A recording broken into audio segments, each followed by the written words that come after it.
everyone and welcome back to another video. Today I'm going to show you how you can record WhatsApp calls. It's really easy. I'm going to do it. I'm going to help you do it. So first of all, you need to download this application from the Google Play Store. It's called Automatic Call Recorder Pro. Then once you open it, you're going to accept, continue. Now there's a couple of things that you need to accept is also while using the app. Allow. And once you've done this, you're going to click on continue. You have to enable appear on top.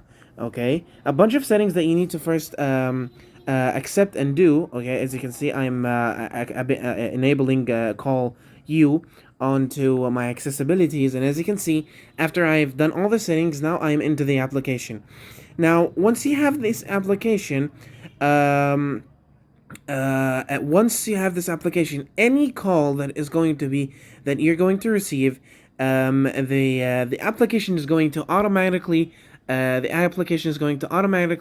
record the call for you. So as you can see, here's the test that you Welcome to CallX, an easy-to-use professional tool for automated call recording.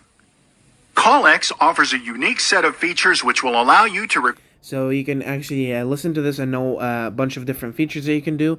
So all calls, all automatic calls.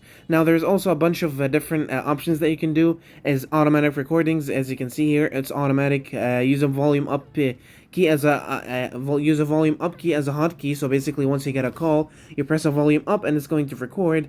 Okay, and start recording the call. After you cancel, after you finish the call, it's going to be automatically recorded, and you're going to find it here. There's also a bunch of things: shake to record, caller ID, change theme, a lot of different options. But basically, once you activate this this application, if you receive a WhatsApp call, you're going to be able to record it. So yeah, guys, thank you so much for watching. Don't forget to like and subscribe, and I'll see you.